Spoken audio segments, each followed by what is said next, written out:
मुझे ये बात गुल ने समझाई। मोहब्बत हमदर्दी का दूसरा नाम है, ज़मीर की आवाज है, सच्चाई और कुर्बानी है।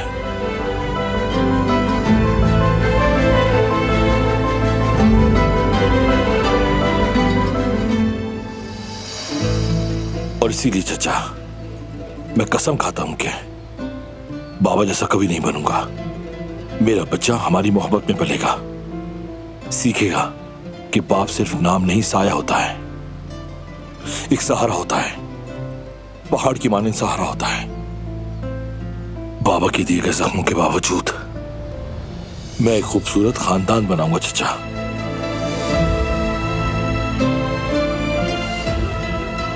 और मैं अपनी औलाद के साथ वो नहीं करूंगा जो बाबा ने किया। मैं उनके लिए एक बहुत बेहतर बाप बनूंगा जो उनको मुश्किल में सहारा दे।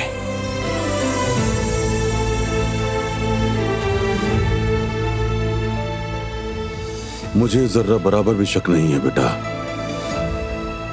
गुल और तुम्हारा साथ बहुत खुशगवार हो, बस मोहब्बत करते रहो, एक दूसरे का सहारा बनो, कभी ना छोड़ो।